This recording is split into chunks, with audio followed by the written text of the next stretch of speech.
A 3-0 win for Manchester City against Bayern Munich last night, and I'm delighted to say Jonathan Wilson is with us to reflect a little bit on that. Jonathan, Pep Guardiola seemed happy, but also, keen to point out that his side were bested in certain elements of the game last night, and that the tie's not over. So he'll be happy, but I guess until he actually is through the tie, he's not going to be relaxed. Is that fair? Yeah, I think that is fair, and I think it's a reasonable position to take. I mean, I don't think City were much better than Bayern last night. I think the difference really between the sides was that when Bayern's defence was put under pressure, it crumbled. Upamecano particularly, Jan Sommer had a pretty mixed night, some great saves, but also looked pretty hesitant at times. Whereas City, placed under pressure, defended really well in those sort of, I don't want to say last ditch, that makes it sound too desperate, but in those sort of very basic sort of visceral bits of defending, the putting in the blocks, the winning the headers. So you think of that Ruben Diaz block at 0-0 for Musiala, which is a great block. There was a couple of corners with the score at 1-0 when City bodies got in the way. It wouldn't have taken a huge amount for one of those to go in, and then maybe it's a different game. But City did stay strong, and Bayern absolutely didn't. And we'd seen that from Bayern the end of the first leg against PSG, that you put them under pressure and they do wobble. Whether that's a function of the Bundesliga being essentially quite straightforward for them and not going under pressure often, whether it's a function of the individual players, it's pretty hard to say. But Upamecano thought the World Cup as well, under pressure looked a bit iffy, and he had a poor second half. So 3-0, realistically it is over. It should be over. But I can see why there's an element of caution there. And I think what Tuchel said afterwards was also very true, that the result was tough for them. I think tough was a word used by the interviewer, but he then repeated it. But the performance, actually, Bayern played pretty well. It was just some individual issues ended up costing them. And City now with Haaland have that cutting edge that perhaps they didn't take that kind of opportunity in previous seasons. Can we just focus a little bit on the Man City defence and the evolution of the team? Because it's a different style and setup, and we're seeing it in these big games now, that it's not just something that he's doing in games where he expects to dominate, but the 4 centre-backs, 2 of whom are full-backs who are happy to step into midfield, is different from having Cancelo and Walker. And even what he was talking about Walker during the week, it was very pronounced. Sometimes he says things and then 3 weeks later he's like, I trained the player by telling him what I wanted to do. So maybe that'll happen with Walker, but it doesn't look like it at the moment. What's going on there? How does that change the balance of the team, and why has he done it, do you think? I think to an extent it's been forced on him. I think Walker has never been. Walker's great strength is his pace. He's great in terms of recovery, that you can play a high line with Walker and he will get back. We've seen that for England as well. But I don't think he has that same tactical intelligence as say Philip Lahm would have, where he can move into one of those, almost a half-back role, that deep-lying central midfield role. Cancelo, I think, was doing that pretty well, but then something personal clearly happened in their relationship and Cancelo was shipped off. And so he had to change things. And John Stones, he's never going to give you what Walker does going forward from right back. And I know he played centre-back last night, that they changed it again. But the Leipzig game, and then the Palace game, a couple of the league games, he has been playing at right back, but then moving into that Philip Lahm style fullback / halfback role. So I think the basic idea of that is Guardiola is very keen, I think, when he's got the ball, to try and have five outfielders behind the ball at all times. Now that will change over the course of a move. It doesn't have to be the same outfielders at all times, and ideally it shouldn't be. You need that fluency, that mobility. But if you have those 5 outfielders in that 3-2 shape, that sort of trapezoid shape, then that is a very solid defensive base. And I think that's something that's actually been true of football going right back to the 1920s. That's what the WM was. You had the back line of 3, then the 2 halfbacks. And that, it turns out, is a really, really solid shape. There's a reason WM endured so long. The difference between what Guardiola does and WM is that the WM was pretty rigid. The players didn't move in and out of those positions. And also there was mirrored by the forward line. So it was a very straightforward, the right back picks up the left winger, the right half picks up the inside left. And so it was based on man-to-man marking. Zonal marking comes in sort of late 50s, early 60s. People realise if you have a back four, that means the fullbacks can get forward more, gives you greater flexibility and fluidity. But the basic solidity of that shape has always been true. And even Conte's Chelsea, when they played that sort of, we called it sort of a 3-4-2-1 or a 3-4-3. But the wing backs in that were getting forward. They were performing the role that wingers would have done in the WM, but obviously with more defensive responsibility. So that trapezoid base, I think, is something Guardiola's always looked to, or certainly since he went to Bayern, has always looked to. Philip Lahm allowed him to do it at Bayern. Cancelo's allowed him to do it at City. And now John Stones is allowing him to do it. I'd be fascinated to know his reasoning for not starting Stones at right back to do it last night. Maybe he thought against good opposition where City weren't going to dominate the ball in the way they often do in league games, where there wasn't going to be 60-65% possession, where it's going to be near 50-50. Maybe he thought just simplify it, have Stones stepping out from centre-back, and Akanji can play as a more orthodox right-back. And I think the other effect of that, which I don't know if it's a sort of unintended consequence, but Ake playing in that more orthodox role, that more defensive role than how Cancelo played, that seems to have liberated Grealish. That Grealish... Grealish himself had said this. Grealish is one of those players who, when he actually gets a chance to talk about football and his role in the side, I think is fascinating, explaining his thought processes. And he has said he found it difficult having a player coming inside him, whereas all the time at Villa was a player overlapping him, whereas Cancelo would come inside. And that then changes Grealish's defensive role as well. And I think one of the things he struggled with last season was to adjust to that new, A, that sense of responsibility, and B, the difference in relationship with his fullback. Ake playing that in a more orthodox way, it means that Grealish can slightly go back to the Villa Grealish. He's still clearly doing much more defensive work than he ever did at Villa, but he's not having to constantly look inside for, is my fullback there? Is that avenue blocked? No, I can come inside now. And I think that's why he's playing better. So it's partly, as with all these things, I think it's partly a sort of top-down theoretical, this is what we're doing, we want to get this 3-2 shape. It's partly to do with personnel and personalities, individuals adapting and adjusting to the situation. That City 3-2-5 shape in possession, Jonathan, did Tuchel get his I guess formation correct in dealing with that? It seemed like maybe a 4-2-3-1. He spoke about not getting much sleep in advance of the game. I don't know, should he have slept on the formation a little bit more, because I'm not sure the tactics seem to work against that trapezoid shape that you mentioned. Oh, I disagree. I think Tuchel got that as... I thought Bayern caused City more problems in that first half, or even the first hour, than any other side this year. Packing the forward areas with pace to try and get in behind City. That's where Guardiola's sides can be vulnerable. I think the problem wasn't an issue of shape; it was an issue of personnel. Upamecano, we've already talked about that. He gives away the second goal and then sort of went into this sort of funk for the final quarter of the game. But actually, I think the first goal was really bad individual defending. I'm sure the reasoning of playing the 4-2-3-1, having the two deep lying midfielders there, having Kimmich and Goretzka, was to block up exactly that area where Rodri came through. So I don't know why Rodri was in so much space when he picks up the ball. And I'm sure Tuchel would feel that was a failure of tactics, whether he blamed himself for that or whether that's players not following the plan. It's difficult for us as outsiders to know. They can argue about that.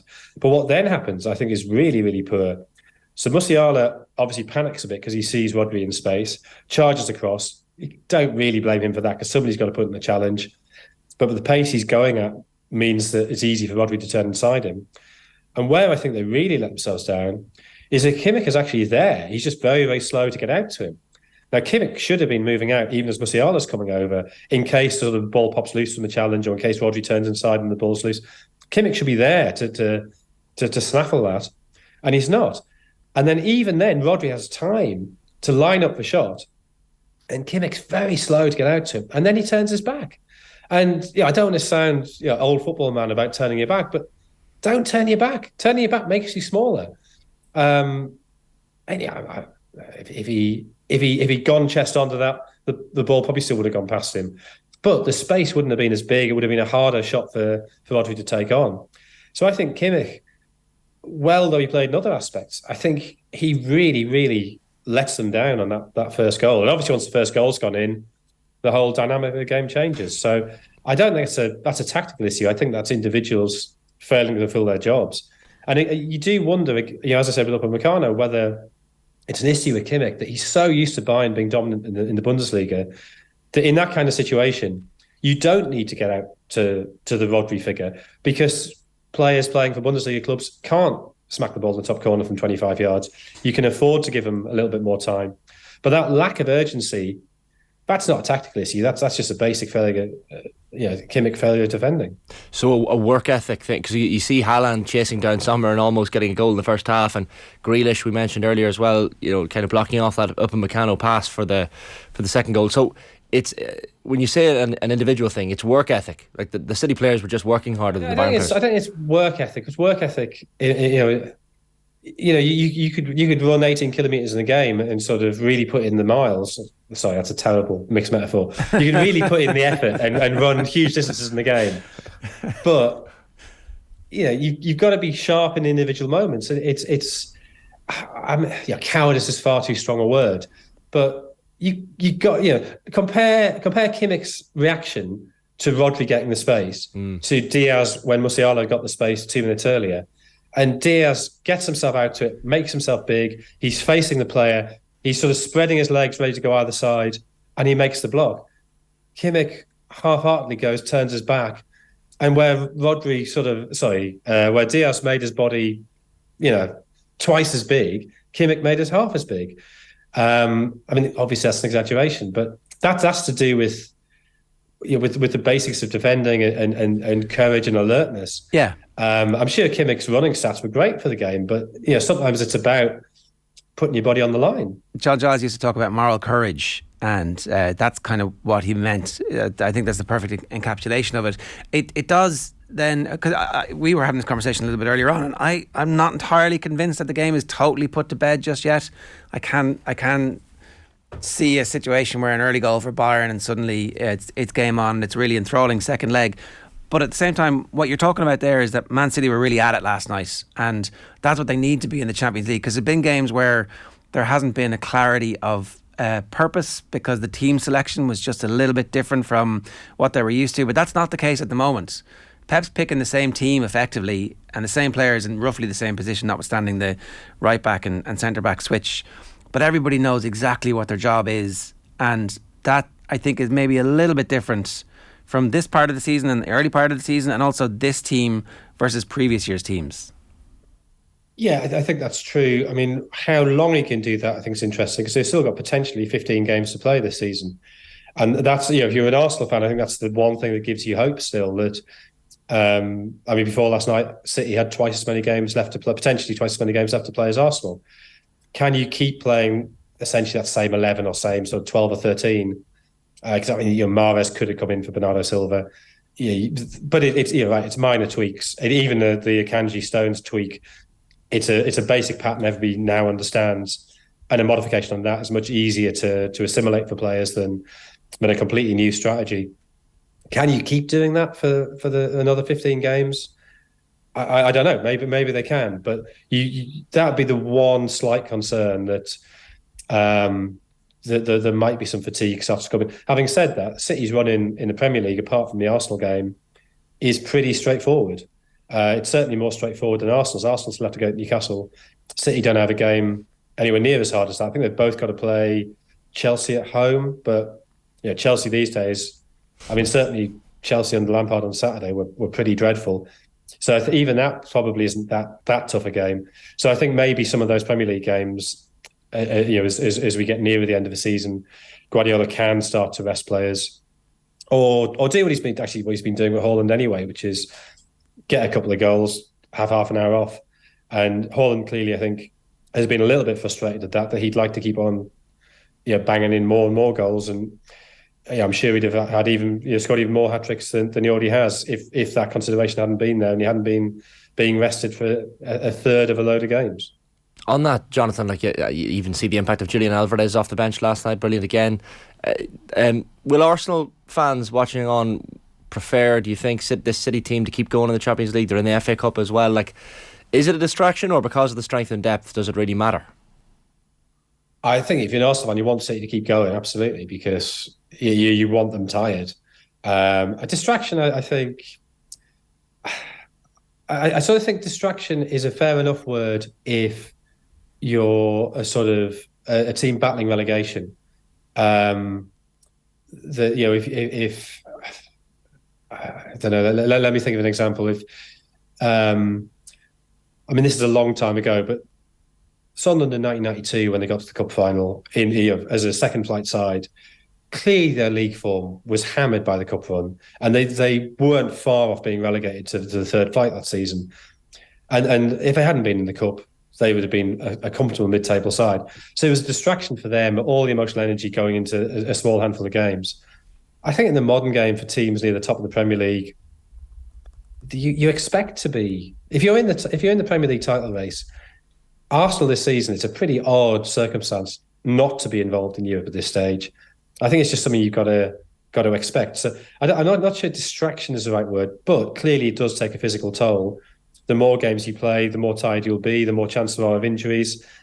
And, no side is completely immune from injuries. So, De Bruyne went down last night, and it looked, for a couple of minutes, it looked like it might be quite serious. And then you start to think, well, if De Bruyne's out, do they have that same creative intelligence? Maybe not. Maybe it becomes easier for teams to frustrate them. Maybe everybody else has to work a little bit harder. Maybe that does have an impact. As it turned out, De Bruyne was fine. But yeah, they get an injury to Haaland or De Bruyne or Grealish, the way he's playing at the minute, particularly if Foden's not back. Maybe even John Stones or Diaz, the way he played last night. Maybe that does have an impact. So yeah, if you're an Arsenal fan, you want City to keep going. But I think it's more that sort of accumulated fatigue, potential for injuries, rather than being the sort of emotional distraction that we might have talked about with smaller clubs going far in the FA Cup, say. The way that the draw is set up, obviously, for Manchester City, if they go through, they play the winner of the game tonight between Chelsea and Real Madrid. Is this as well set as they've been? Are they as well prepared for what challenges lie ahead in the Champions League as they've ever been under Pep? Yeah, you sort of think so, but then they have been really well set before and have just found a way to mess it up. You think last season, we were saying pretty much the same thing, that the game against Atletico, they'd shown that sort of intelligence and game management, I guess is the polite way of putting it, that sort of cynicism to win that tie that we hadn't really seen from before. And you sort of thought, oh, okay, yeah, there's a new side to them. And then, yeah, they absolutely batter Real Madrid. They could have won that tie 6-0 over 2 legs and somehow end up losing it. And that was a freakish thing to do with Real Madrid last season, where they could pull out results from nowhere. And also City just mysteriously conceding goals. That first leg particularly, that was never a 4-3 game. That could have been 4-0. And maybe that's, if you think of where the Real Madrid attacks came from in that game, it was Vinicius getting away down the left. And maybe that's where this 3-2 trapezoid defensive shape, maybe that will help to counter that you have that player deeper in a sort of semi right back slot to stop that. But I'm sort of, look, City look great. They looked brilliant last night. They're on this amazing run of form that they scored. Well, they won the last 9 games, scored 30-odd goals in that time, conceded 3. Yeah, they're looking superb, but they have looked superb before and still messed it up. And Real Madrid, I think there is accumulated scar tissue from last season. You don't quite know how that'll play out. The game tonight, Frank Lampard has been regaling the team with tales from the previous time that a manager who was an interim manager came in and won the tournament. And they've been talking about that. Maybe it works. Maybe that rallying cry is exactly what this team of gifted professionals needed. If they were to be able to pull this out, it would be one of the great shocks that I can remember in world football. It would just be absolutely remarkable. And so we don't expect it. Like, how can they win this game over the 2 legs? What needs to happen? I mean, they need to get the sort of luck that Chelsea got in 2012. And look, they defended really well in that semi-final against Barcelona. That's the game that sticks in the mind of it just being two absurd games of, over the two legs, pretty much 178 minutes of constant Barcelona pressure and somehow Barcelona not scoring. I think it's much harder to do that against this Real Madrid than against that Barcelona. Brilliant as that Barcelona were, the thing they were brilliant at was the build-up play. They didn't necessarily have a great finisher. When you've got Benzema in the sort of form he's in, how do you stop him getting chances? Because if he gets chances, he will score.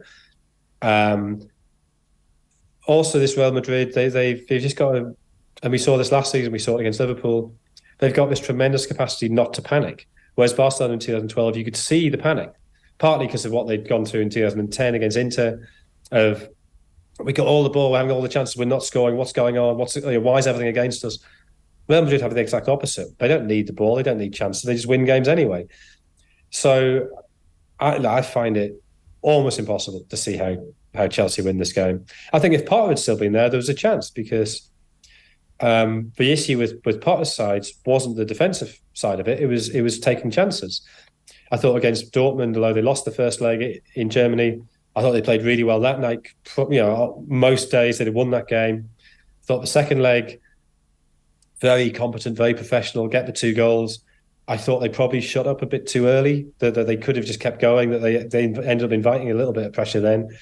But it was a much more comprehensive win than 2-1 would suggest. And I don't think anybody doubts Graham Potter's capacity to set up a team defensively, to set up a team to thwart an opponent. And this would be exactly that sort of game. And then you hope that João Felix or Havertz or Mason Mount, if he's fit, can do something brilliant to nick you a goal, or you get a goal from set plays, and they've got a lot of big physical players on that side. Lampard, nobody thinks he can set up a team defensively. There's been no evidence of that at all. Or not to also offer some kind of attacking threat. I know there's that run in his final season at Chelsea where I think they kept 6 clean sheets in a row, but 3 of those games were drawn 0-0. Watching that game, I mean, I was at Wolves on Saturday, and Chelsea were a shambles that day. And you sort of think, does Lampard understand what his role is here? Because he said afterwards, "Oh well, I've only been here a couple of days. I can't sort out all the problems in that time." And you sort of think, no, you're not here to sort out the problems. You're here to sort of hold a hand and take them through at the end of the season, changing the shape and changing how they play, which is what he'd done. They've gone from a back 3 to a back 4. They'd gone to the sort of Chelsea shape that they used when he was a player. Conor Gallagher was being used in the Lampard role, a role I'm sure he'd like Mason Mount to be in if he were fit. Why have you done that? The back 3 was working. The previous 5 games they won 3, drawn 1, lost 1. It wasn't disastrous. Sorry, previous 6 games they'd won 3, drawn 2, lost 1. There was a sense of a system at work. They just weren't taking chances. Why have you ripped all that up? It would make sense if you thought you're going to be here next season and you thought you were building for the future. But that's not his job. His job is just to coax them over the line, and sort of try and regain a bit of momentum. Put a smile back on faces. And so to say, I couldn't do anything in 2 days, his entire job is to do something in 2 days. His entire job is to come in and just sort of shake everybody up in the way that Solskjaer did when he came in at United, when he was initially there in the caretaker role. So, I'd be amazed if Chelsea don't think tonight. If your midfield is getting outplayed by Wolves' midfield, how do you expect to compete against Modric and Camavinga and Kroos? It's just not going to happen. I can't wait to see exactly what he does. Great to have you with us, Jonathan. Thanks a million. Cheers. Cheers. Thank you. It's great stuff from Jonathan Wilson there this morning.